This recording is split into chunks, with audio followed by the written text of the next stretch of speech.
How's it going, everybody? This is Tim, And Paul. and this is the Buns and Thighs Fitness Podcast with guest starring Burn Academy's Paul Blackburn. And we are going to be talking about some fitness topics today. Might get a little off topic if you'll forgive us, but we always round back to it. First, Paul, do you want to introduce yourself to the audience in case they didn't catch the last episode? Yeah. So my name is Paul Blackburn, and I am the owner and creator of Burn Academy, and it is basically an online app that people can download for $15 a month, and it gives them 3 to 6 day workouts and corrective exercise stuff. I've got a bodybuilding certification, corrective exercise certification, and I'm a glute specialist certified trainer, and I've been training for over 10 years, probably I think 11 and a half at this point almost. So yeah, that's a little bit about me. Alrighty. And I've known Paul for many years, and we actually used to train together. He's an awesome dude, and he's very knowledgeable. So, for those of you that don't know, Buns and Thighs podcast is a personal trainer and company production. That is my gym's name, PTNC Gym, over in Colorado Springs, Colorado. Um, Paul is over in Florida, if I'm allowed to say that. Okay. Yeah. Okay. And we're going to be talking about a few things. One, muscle confusion. What is muscle confusion? What is the title of this podcast is what is the best way to work out in order to get fit? And that is a very hot conversation, controversial topic. And like, is sorry about the clickbaitiness, but it is a big source of argument on the internet and a bunch of different people saying that no, this is the best, this rep range is the best, this resting is the best, half reps only, it's all, or even 3 by 12, and they're even boiling it down to different exercises, squats versus leg lifts, or all these different things, and we're going to clear that up for you. It's actually a very simple solution, and it kind of makes everything else kind of seem silly. So, Paul, that's one of the topics. We're also going to have other topics, and we'll introduce them later. Paul, what is your just initial take on that conversational topic? For the best workout. Yes, So to get like I know that's a very broad statement. Um, would you like to scope it down to anything specific, or would you like to just uh, talk towards? There's a better word for that, but talk towards the point itself. yeah, so the best workout for you is one that is, you know, geared towards your goals. So what are your goals? What are you trying to accomplish? And it could be anything from I'm trying to run a race or a 5K, I'm trying to just get stronger, or longevity, or, you want to do an obstacle course, something like that. So the best workout for you just honestly depends on what you are shooting for.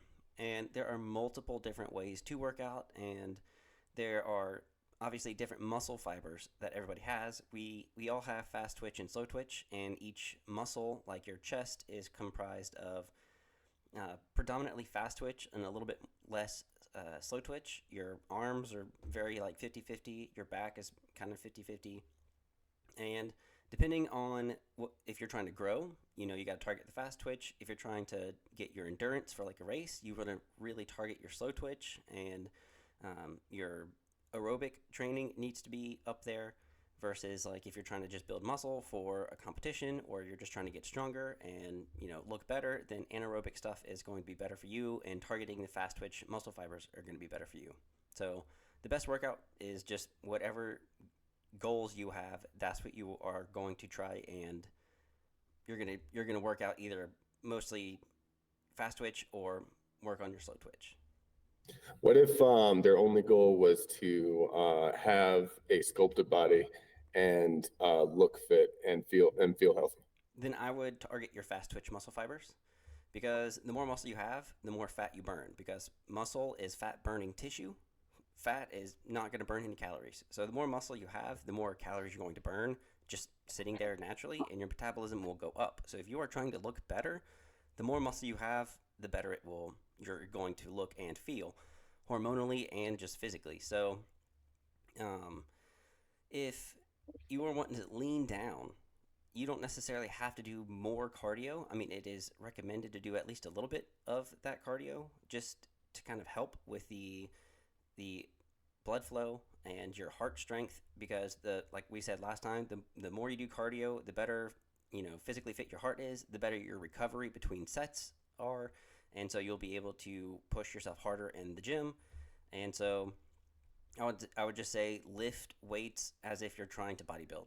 And it doesn't have to, it could be relatively heavy. It doesn't have actually have to be really heavy weights, but you want to stress the muscles to just about exhaustion, if not to exhaustion, in order to get that change. One of the best things about this podcast is that me and Paul don't train together. We don't. We don't compare notes. We actually come up with topic ideas, and then we come together and see if we agree. And most of the time we do. But I do want to premise this, Paul. If you ever do hear me say something that you disagree with, I definitely want you to. I want to hear your take on it. And this is just for the audience. We are mature debaters. There's no heated anything in any of this. So, and actually, we good personal trainers learn from each other. If you respect the other personal trainer and you're like, hey, if you disagree, I would love to hear it because I may be wrong. Science is an enigma, all that. Yeah. So I agree with everything he said. I have not a different take, but a different point that like I said, the topic of this title is so broad that we could really go for days inside this title. And what I'd like to address is the amount of camps that always say they're the best and they're trying to convince everyone and their mother that their way is the best way. CrossFit, powerlifting, just the running people, cyclers, martial arts, even down to 3 by 12 rep range, reps and sets.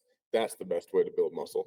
5 by 5, that's the best way to build muscle and strength. 1 by 6, 4 by 20, that's the bodybuilder camp. The even the higher rep range, 25, even 30, even 15 is a little bit more towards the bodybuilder. Is that that's more Paul's area? So 8 to Is 12. that correct? 8 to 12 is a lot of bodybuilding and hypertrophy It, work. so the hypertrophy work. Yeah, leaning out Um, and competitiveness would be like 15 to 25 reps. Gotcha. That's what, like, whenever you're trying to go like really far into um the endurance side of muscle, the higher rep range. I've also getting a little off topic, but I'll ring back to my point. Anything past 30 reps, it turns into cardio. If you're doing 35, 40, 50, 100 reps of something, it's no longer a muscle building signal. You'll get endurance based towards it, but you're not going to gain mass. And that's just a little sprinkle of, the more you know. Anyways, back to it. All these camps are saying that they're the best way to do it, and really, my biggest thing is muscle confusion.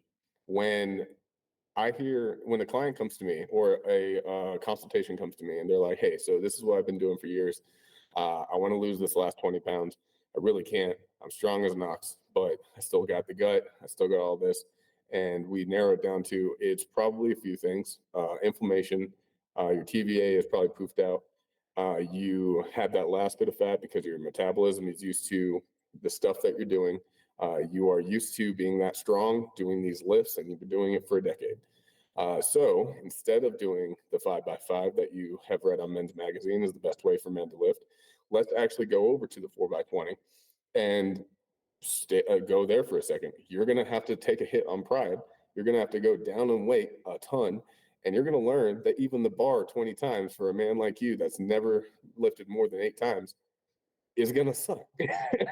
And I don't care who you are. If you squat anything 20 times, you're dying if you've never done it before. And it's entirely new and it's frustrating and it's hard at first when you've been working out for a decade and you think you're good at it and then you throw yourself into something that you're not. That's exactly where you need to be because your body is not used to that.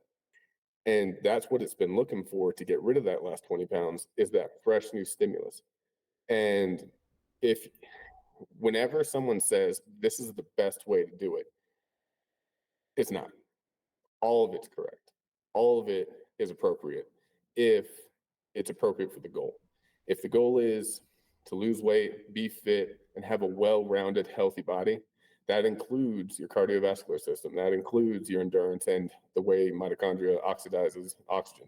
That includes having a good amount of muscle. There's always a bad side effect to not, well, yeah, I will say there's always a bad side effect to going too deep down one rabbit hole. And I don't want to deter anyone away from fitness, but if you get too obsessive down one rabbit hole, there are a few things that you have to watch out for. For example, powerlifting. If you get too far on the fat side, there's chronic disease waiting for you.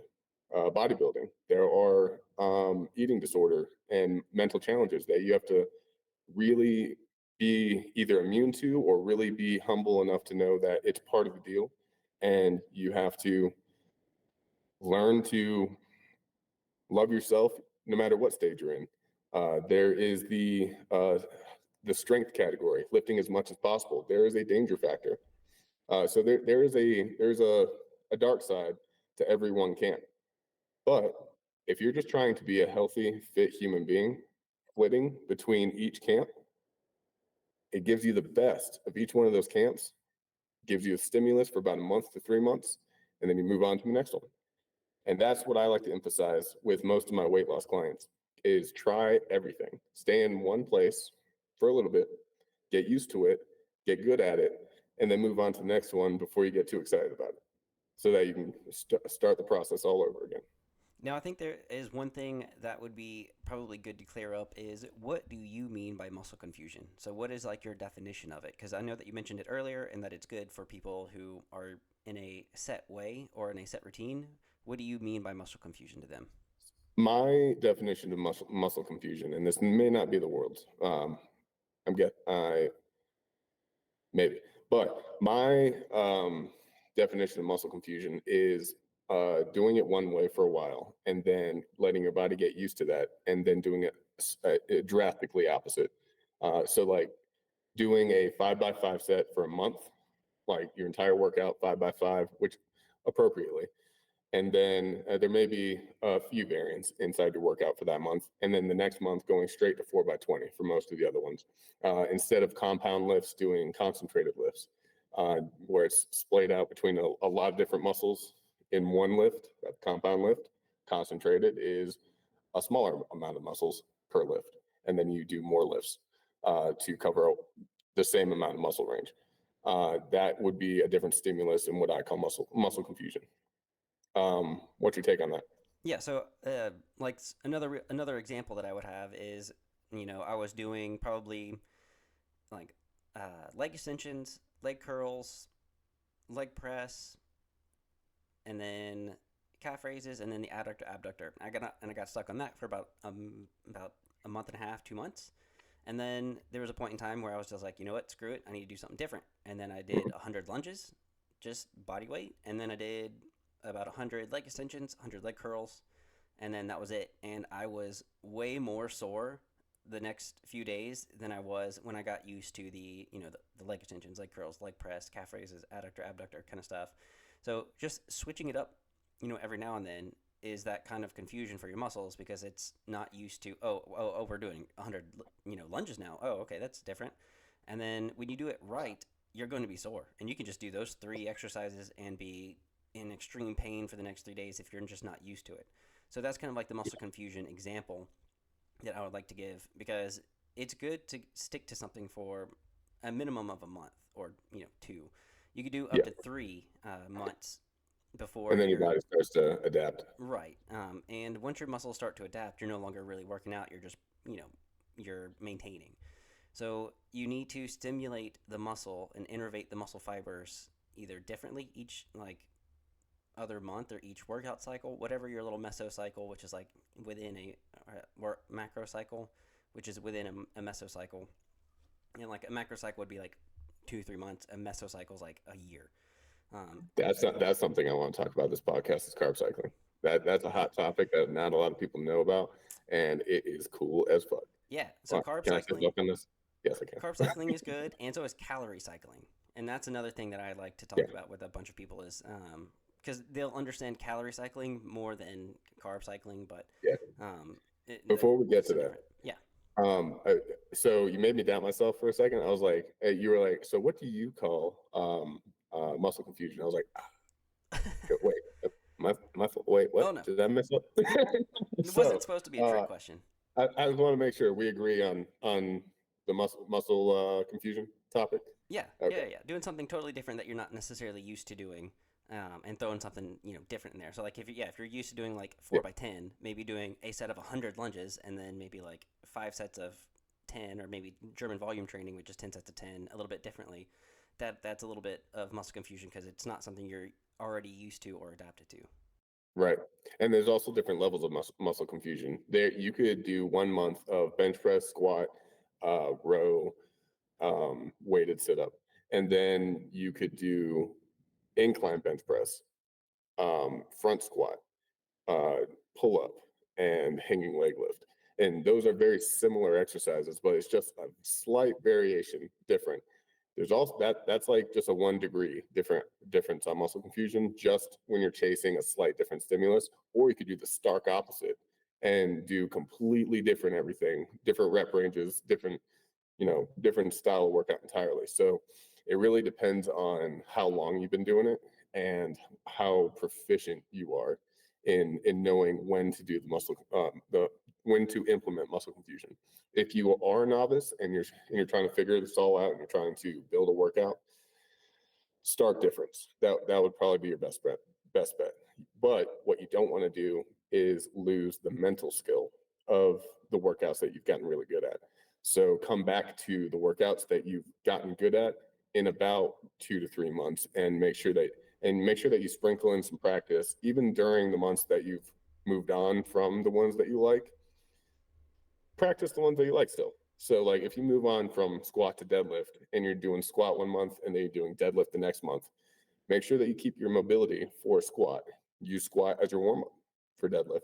Now, I'm not saying put a 315 pound weight on your back and that's your warm up. I'm talking go over and do some squats on the grass or on the whatever your gym has for the warm up area, and warm up your thighs, warm up your hips, warm up everything. Make sure that you have that external rotation and you are practicing that skill that you're going to come back to, because you don't want to come back in 3 months and you have to learn squat all over again, and you have to waste 2 weeks in trial and error and you found out your ankles are pronating again, or you know you lost the things that you gained. So keep those things in your Batman utility belt. Just focus, change your focus on the next one, so that it's the primary driver of your stimulus. Yeah. And Yeah. another quick thing is like with muscle confusion, you don't want to change it up too quick too often. You want to get your body to adapt to a stimulus. So maybe say you want to get your chest stronger, so you do bench press. Well, you're going to need to repeat it for a certain amount of weeks and then stop, because if you just do it once and then you kind of just do the exercise and then like for the next 4 weeks you do something totally different for your chest each time, you're not adapted enough to get stronger at the bench press. So that's why it's like for about a month or two, you want to make sure you're kind of doing the exercises, maybe changing like a rep here and there, or at least increasing the weight, so that you know that you're progressing. And then eventually you can still incorporate a bench press, but maybe like do it as a warm up, or maybe do it at the end, or maybe incorporate it some other way when you do something else. So like if you usually start with, incline bench press, maybe after a month or so do incline dumbbell flies and completely stress the muscle in a little bit different manner, and you'll see a huge difference. You'll feel it the next day for sure. What I would suggest is, it depends on how new you are. You can throw a dumbbell at somebody that has never worked out before, and they'll gain muscle in their biceps. Like you can do anything to anybody that just started, and that's actually how incompetent trainers get about 6 months of service out of somebody, Yeah. or payment, because they pull a random thing offline or online, and they're like, okay, this is your workout, and then they do that. It works for a little bit, and then either pain or stop working starts. And but if you're completely new, I would say practice whatever you like so you gain that adherence and you gain that proficiency for about 3 months. Now, after you've worked out for a few years, that's when you may need to start changing every about 4 weeks. Yep. Would you agree with that? Yeah. Um, and this is kind of like what you were just talking about new guys and or new people who are working out. Did you hear about the 3 second study? No. So they had over the course of I forgot how many weeks necessarily. They had people in the study do a bicep curl for 3 seconds. Their strength improved 15% over the month. Wait, I'm sorry. Say that one more time. So in the course of a study, they just had participants do bicep curls for 3 seconds. Okay. Over the course of the month, their strength improved 15% Did they do that every day? every day. Oh, okay. So they So they as they leaned on the routine part of it with the what they call frequency. yeah, and not only that, it's just something that they either weren't used to or they kept up with doing, and you started changing your muscle fibers, and eventually for 3 seconds, if you can lift something super super heavy for 3 seconds, and even if it's one rep, that 3 seconds is a lot of work, then you're going to see some progress, and that's going to be better than nothing. So that's also going to say that even if you just did one rep of something every single day for a month, you will see improvement. So keep that in mind. I once had a client bring home a 85-pound dumbbell, and he had to carry it everywhere he went inside his house. So, so he was excited about it. He was like, "Oh yeah, let's do it." And then after the first week, he's like, "I am so sore, I can barely move." I'm like, "I can tell you've been doing it." After the first week, he's like, "I'm like, hey, so have you been doing it?" He's like, not really." I was like, "I can tell." By the second week, he actually did it and he saw a major difference by the fourth week from when he started it. So I started the month at when he actually started it. He had gained a shit ton of muscle from just doing that plus our workouts.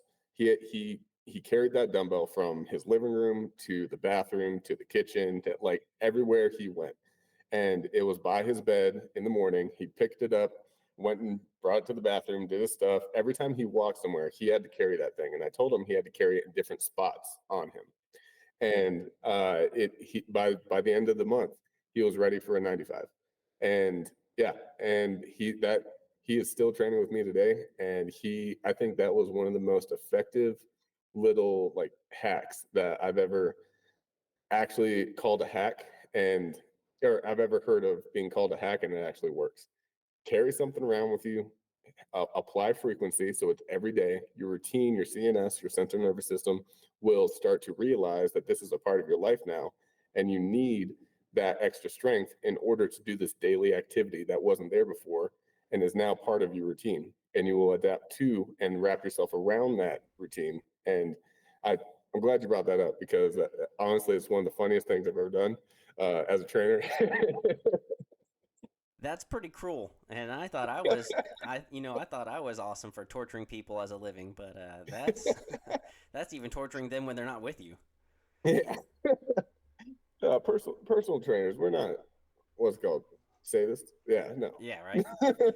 Now, like another end of the spectrum is like if someone has one of your clients has lost like 20 pounds, if they were to put on a 20-pound vest and walk around with that, they can truly see the difference of how it feels losing the 20 pounds. And then hopefully that motivates them to continue working out and losing more weight. So, like if you had a weight loss challenge for 8 weeks and someone lost the 20 pounds, have them put on the vest and walk around the gym and work out.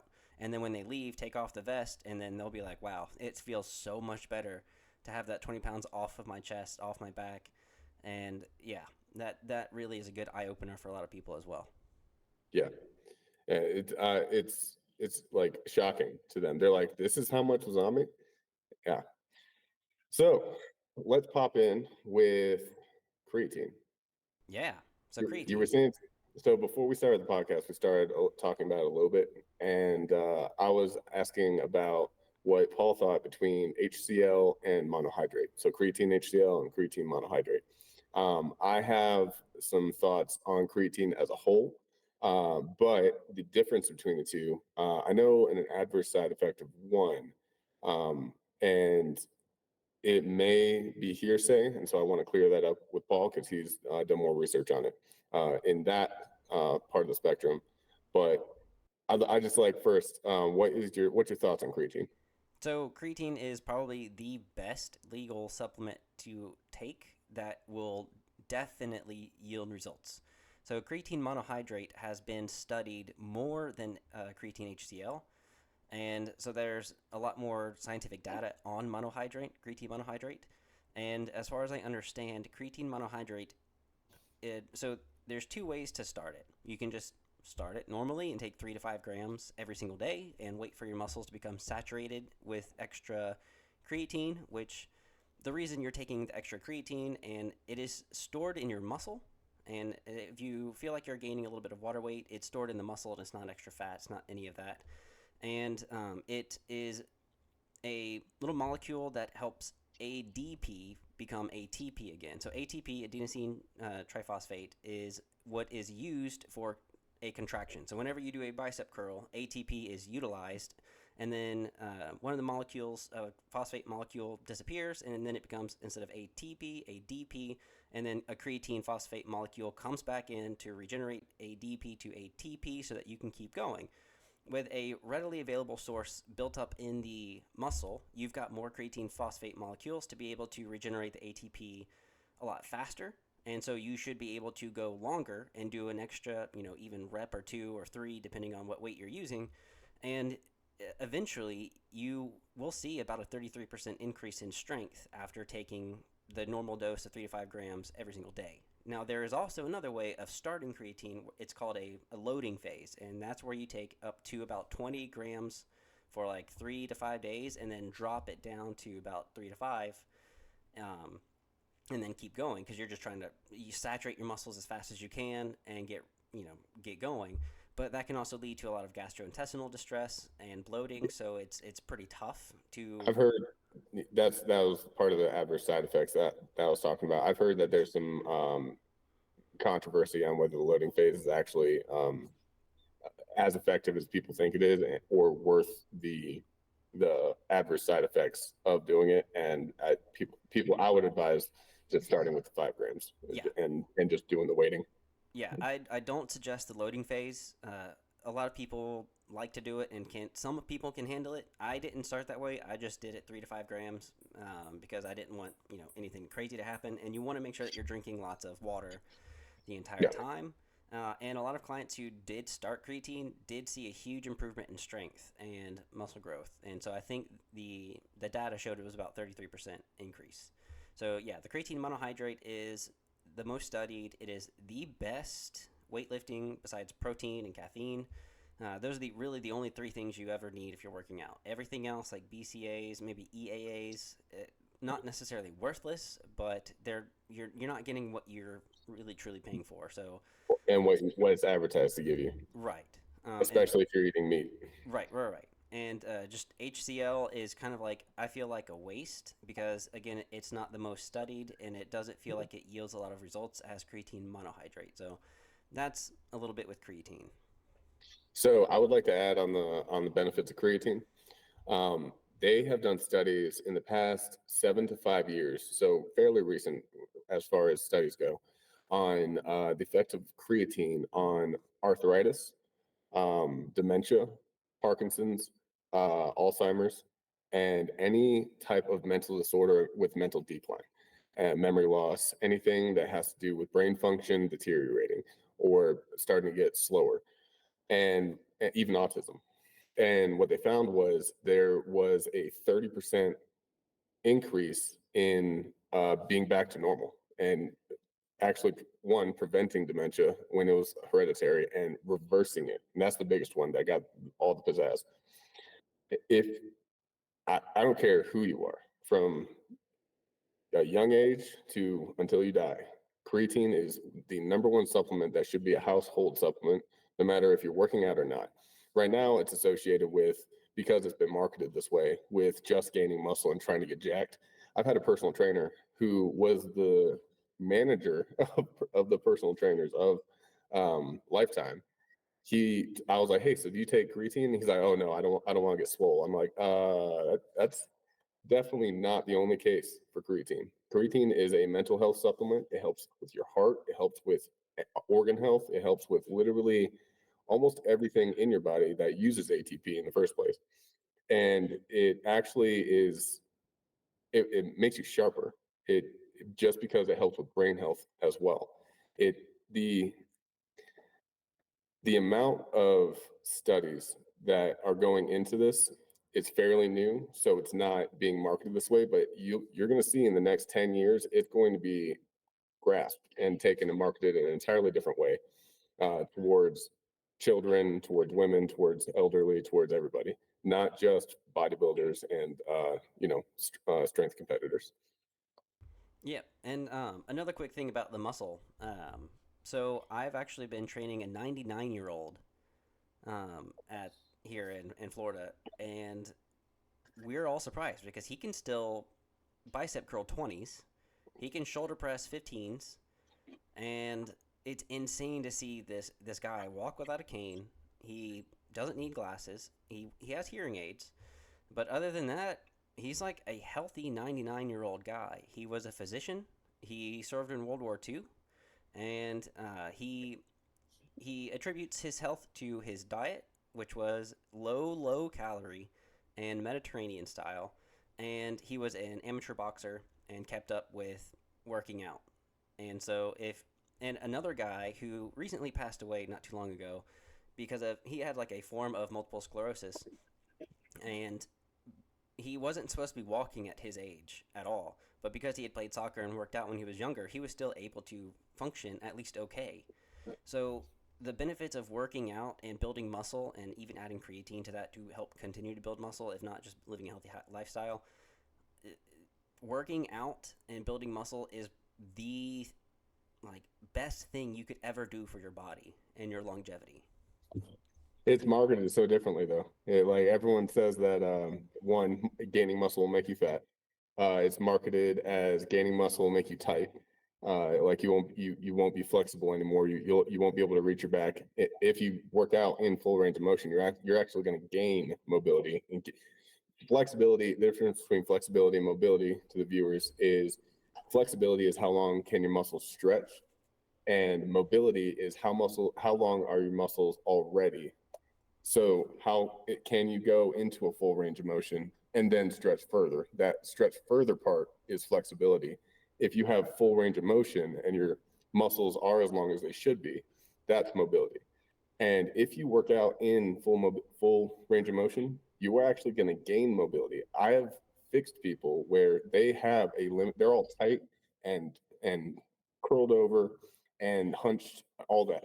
They can't raise their hands past their ears. They can't do anything after training with them. Full mobility. It's like they took yoga for 10 years. And the way that gaining muscle is marketed toward like adversely, I think is changing slightly lately, but not good enough. Gaining muscle is like the fix all to so many different things. It'll even like stop 95% of all chronic diseases, because I the think more even muscle you have, Alzheimer's in the there higher your too. metabolism. Yeah, it just like with the creatine. And one more thing about creatine, I'll say that in a second, but just like the creatine, and for the same reasons, muscle will fix a lot of different mental issues as well, because the more muscle you have, just the better your body functions as a whole. One more thing about creatine. I had a 70, she was above 75, but wasn't 80 yet. So let's say 78, 78-year-old woman that I was training. And her hands had so much arthritis that her two fingers were stuck like this, and she couldn't lift her middle fingers past here, and she did everything with these two fingers. And then her thumbs were, it just, her entire hands hurt, and she had full body arthritis. I started her on creatine, and within 2 weeks, she had full mobility again, and she could use all of her hands, like full mobility of her hands. Creatine, recently, this is all recent studies, so that it's not. If you look them up right now, they're there, but they're not pushed right now because it kind of goes against a lot of what people have said about creatine. If you can find So those studies, you should post them in the description or anything. I will. The creatine is one of the fix-alls. as well as muscle gain. Basically, creatine will help you gain muscle, and both of them together will just help in so many different ways. Definitely. You mentioned carb cycling and calorie cycling. Do you want to elaborate on that? Yeah, so I know a lot more about calorie cycling, and I've forgot a little bit about carb cycling because you try to do it when you're competing, and Yeah. I obviously like so carb cycling. Really, it's just like you kind of lower your carbs as much as you can, and you're having a lot more fat, and then you kind of flip flop it, and you spike in carbs, which also helps in vascularity. Like I was starving myself of carbs, and then at some point I raised it up as fast as I raised it up drastically for a day, and the amount of veins that I had popping out of my arm were insane. It was absolutely beautiful. You know, Um, Brian, everyone loves a vascular man. oh yeah, yeah. Like you just squeeze your fist, and your entire forearm looks like a road map. It's beautiful. So that's kind of like carb cycling is like not eating very many and then spiking the carbs and then going back down and then spiking the carbs. Calorie cycling though is something that is more of a like a not a lifestyle habit, but it's definitely something that you should, I think, incorporate all the time, especially if you are trying to diet or if you're trying to, lose weight so that you don't crater your metabolism.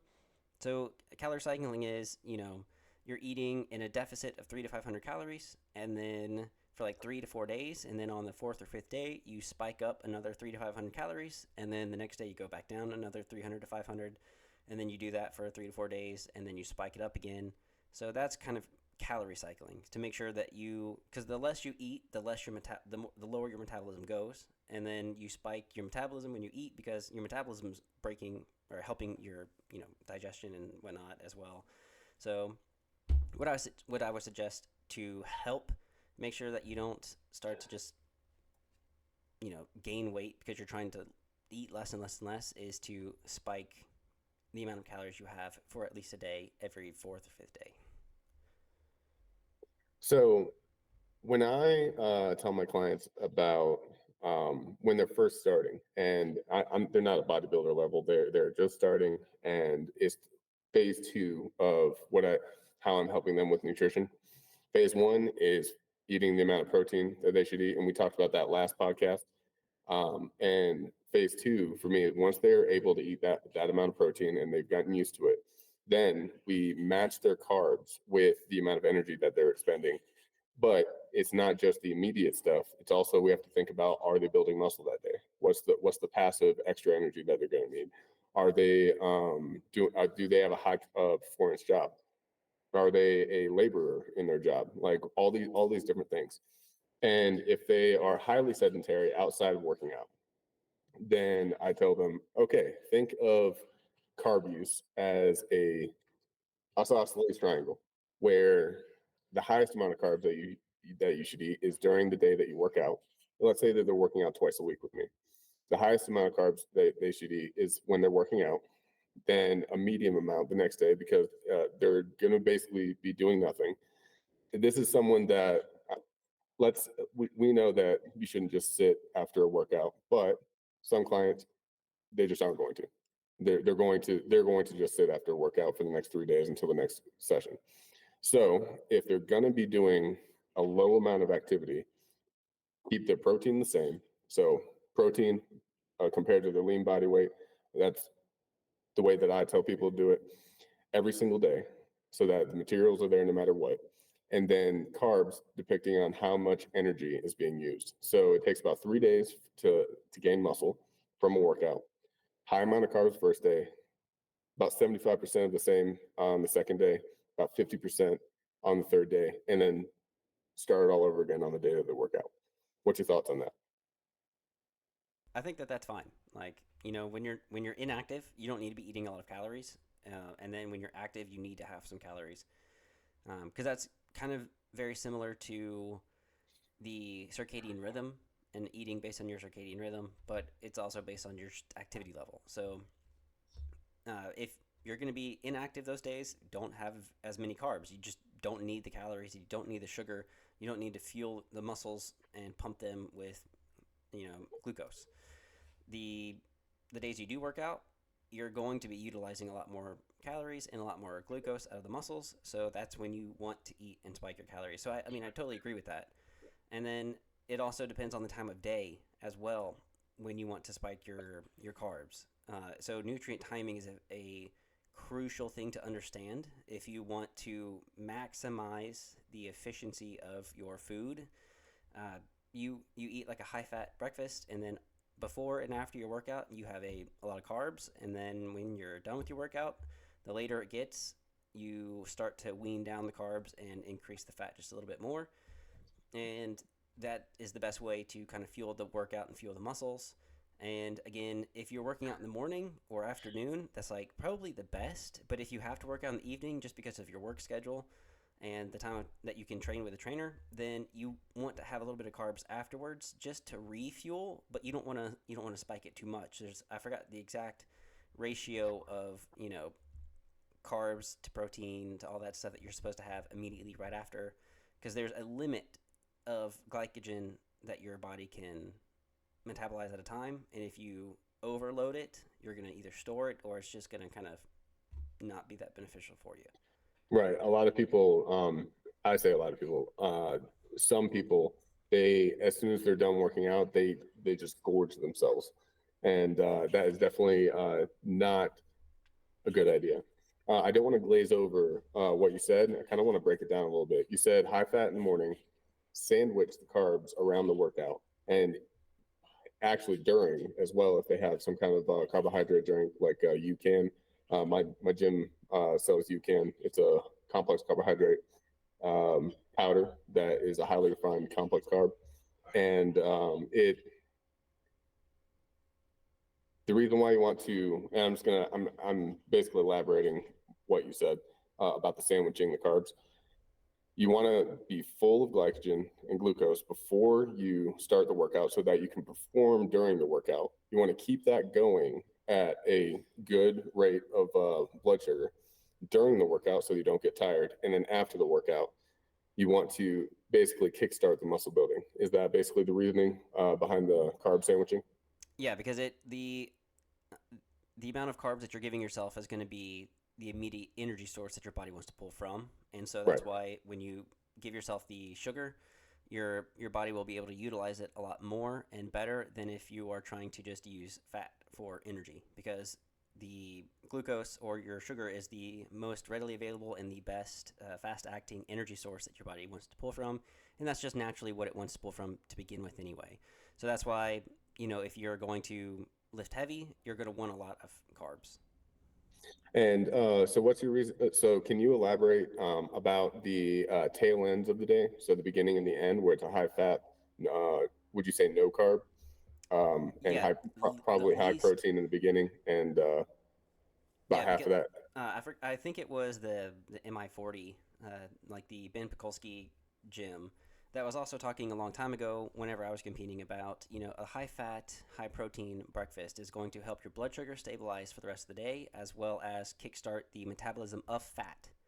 And so when you have a high fat breakfast, your body's already now metabolizing that for energy, because that's what you've first given it after a fast. And so your body's now in that kind of fat burning mindset. And then before your workout, you give it as much energy, readily available energy, that it can just chew through right then and there. And then since you work out really hard and you're lifting heavy, that's when you want all those carbs.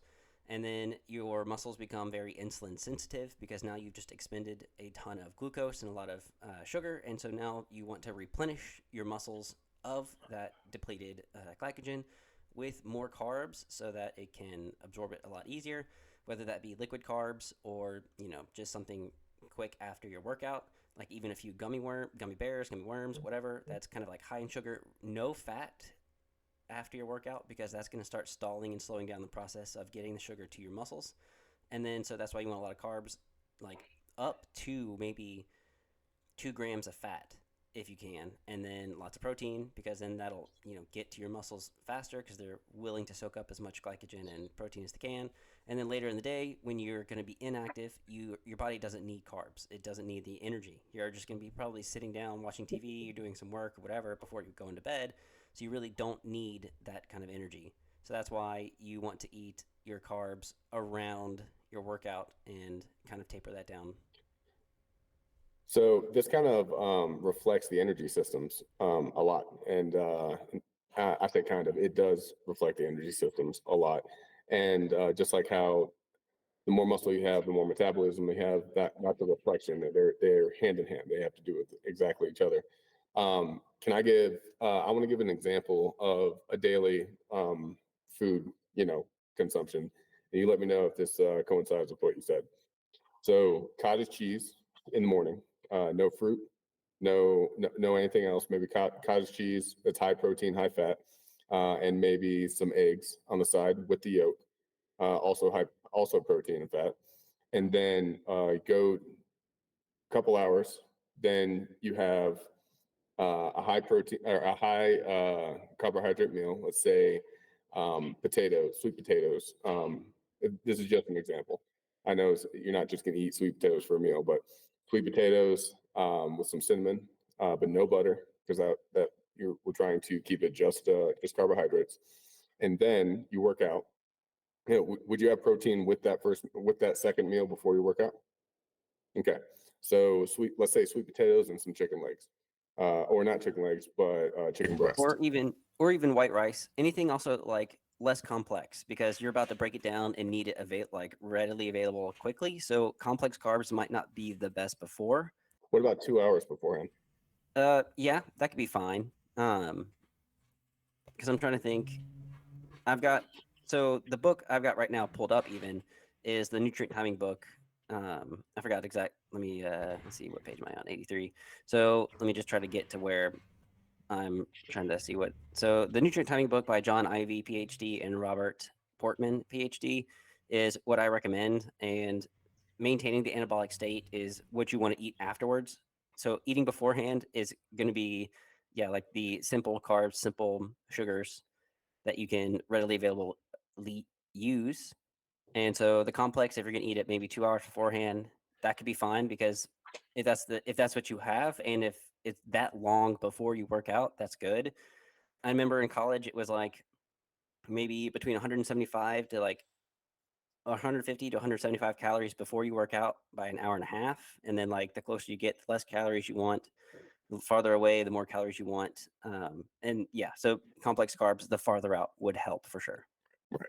So let's actually simplify it to chicken and rice, or turkey and rice, so that we can reduce the fat content even more. Ground turkey and rice before the workout. You work out, you can or and some other type of sustenance inside the workout, and then after the workout, what would you recommend? So after the workout, definitely something to spike your blood sugar. I'll give you just a quick excerpt out of the book. So basically, the study found that let's see the I forgot exactly what study it is by Blom and colleagues.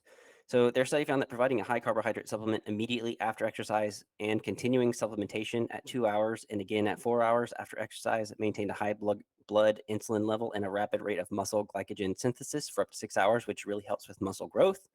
And then Rasmussen and colleagues studied the effect of consuming a carbohydrate protein drink at 1 hour and again at 3 hours after a bout of resistance exercise. And when the carbohydrate protein drink was consumed at 1 hour, there was a sharp rise in insulin, which returned to the resting values within 1 hour. The researchers also found that protein synthesis only increased during the time when insulin was elevated. And when a second serving of the carbohydrate supplement was given at 3 hours post exercise, blood insulin rose once again and protein synthesis was stimulated back to its peak levels. Basically, saying that if you are constantly feeding yourself those carbs after your workout, you're spiking the protein synthesis, which is helping the recovery of your muscles and growth of your muscles. So you want all those carbs afterwards as well to help stimulate the muscle growth continually for even hours after you're done working out.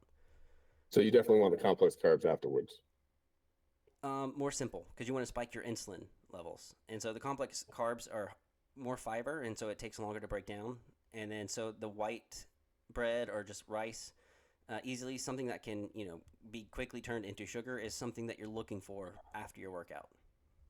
So this is a little bit of where I would actually not disagree, but I would interject where if you were to eat a small amount of complex carbs, dropped about 3 hours apart.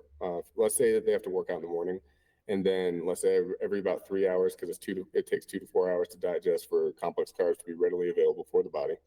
Um, I would say simple carbs right after the workout, and then for the rest of the night, up until about 4 hours before they go to bed, let's say they have sweet potato fries or oatmeal, something that would continue the not low level, but medium level glycogen level or blood sugar level in their body.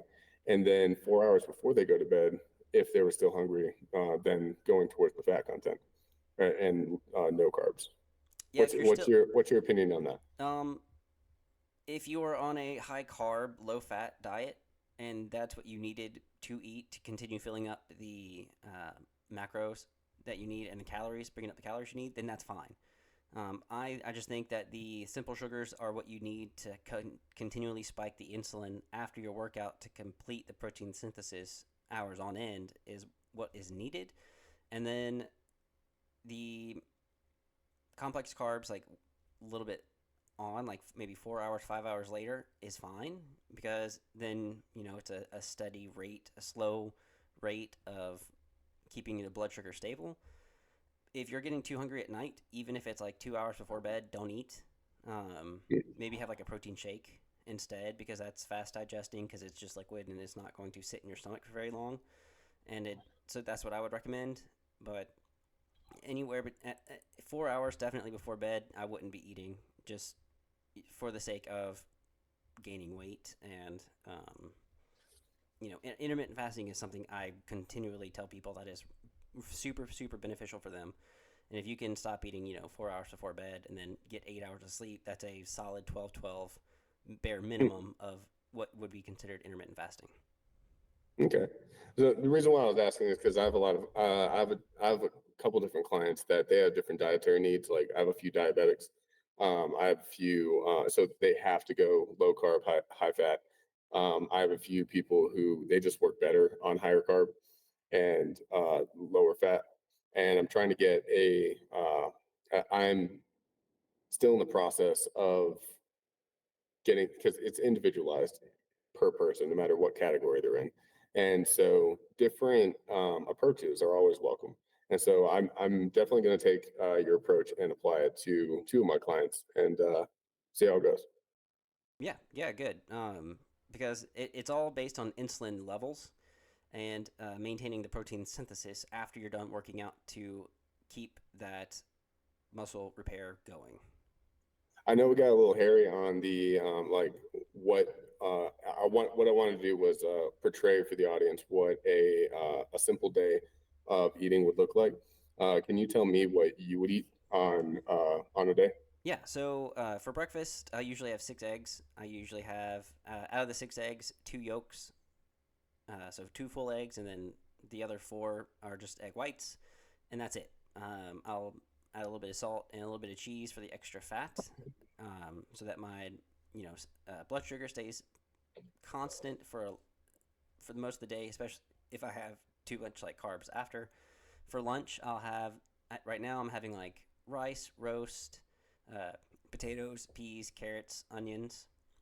It's just like a lunch, and then a protein shake immediately right after, and then kind of like for dinner, I have a smoothie of triple mixed berries, protein powder, and a little bit of the chocolate milk, and that's mostly what I'm eating now. Okay, Yeah, so not much, honestly. nice. Yeah, So I'm at a pretty good fat percentage myself, and I would like to just say what I eat. I actually don't eat until about maybe 2 p.m. And then I have some sort of meat and carbohydrate, like it could be meat and rice, meat and potato, meat and bread. And I always make sure that there's peppers, greens, a little bit of onion, mushrooms. I try to do a wide profile of vegetables and I basically do the big two meal. I do it before my workout and then I do it after my workout. But that first one is my biggest meal. And then it's about half of the content of around the same kind of food afterwards. But my snack, it's more of like a snack quality, but it definitely fills me up. So cottage cheese, um, with pickles, any kind of filler that will fill me up and is low calorie, uh, and another meat and lower carb on the second half of the workout, and then I'm actually good for the day. And that's usually I work out at around 4, so I eat at around 2, I work out at around 4, and then I eat at around. Mm, I get done working out around 5:30, maybe 5, and then I eat at 6, and then I usually don't go to bed until about midnight, wake up at 8 and start my day all over again. And so there's definitely different, this is towards the audience. There's definitely different approaches, and sometimes different things work for different body types and different, also towards different workouts. But just like with the other camps, there is no, in my opinion, best way to do it. A lot of people are trying to figure out the absolute best way that's cookie cutter for everybody. Now, there are better ways. So don't there are some there are some diets out there that if you follow them, you're going to be in trouble after about 6 months. But I would say that what Paul is saying is very interesting. I've never tried it that way, and I would like to try it myself actually, and definitely give you back a report on that. Yeah, if I could find a way to send that book to you or whatever, I would highly recommend reading it. There are, I have Audible, so you can just give me the title, and I'll use all my credits on it. yeah, it's literally just called Nutrient Timing by who was it again? Let's see. I'll put it in my notes right now. Yeah, so it's called Nutrient Timing or the Okay, future of sports nutrition, nutrient timing, and then John Ivy, PhD, and Robert Portman, PhD. nice. Yeah, such a great book.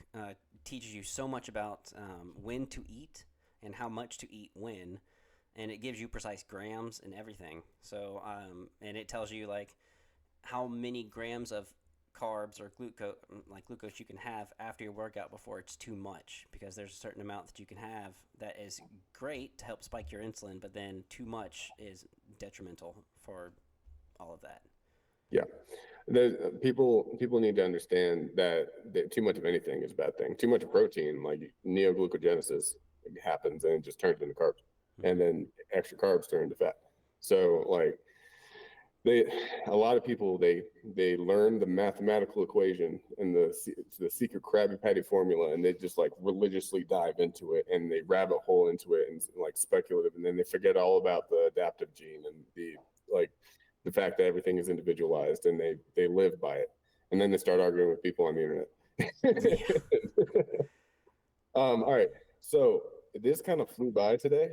We've been at it for 58 minutes. Is there anything else to the audience you'd like to say, or we can extend if you have another topic you want to talk about? No,